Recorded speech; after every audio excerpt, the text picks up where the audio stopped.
नमस्ते, प्रणाम। आप लोगों के बीच हम लावाओ गीत लेकर आए हैं। सुनिए, आप लोग कैसा लगता है कमेंट करके जरूर बताइएगा। धन्यवाद। के तेला सेंटा साबुन के तेलाई तरे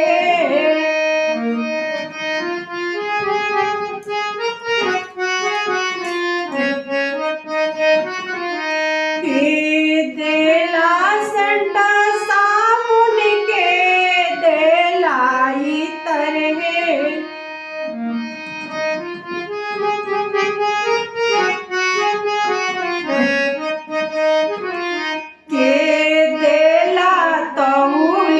बाना के अंगा पोछन के देला तहुली बाना के अंगा पोछे के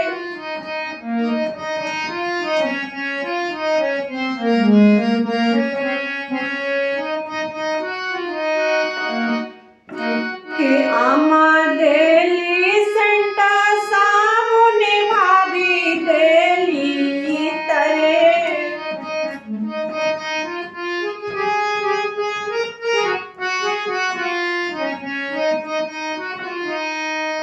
फुआ देली तहुली बाना के अंगा पोछे के फुआ देली तहुली बाना के अंगा पोछे के फुआ देली तहुली बाना के अंगा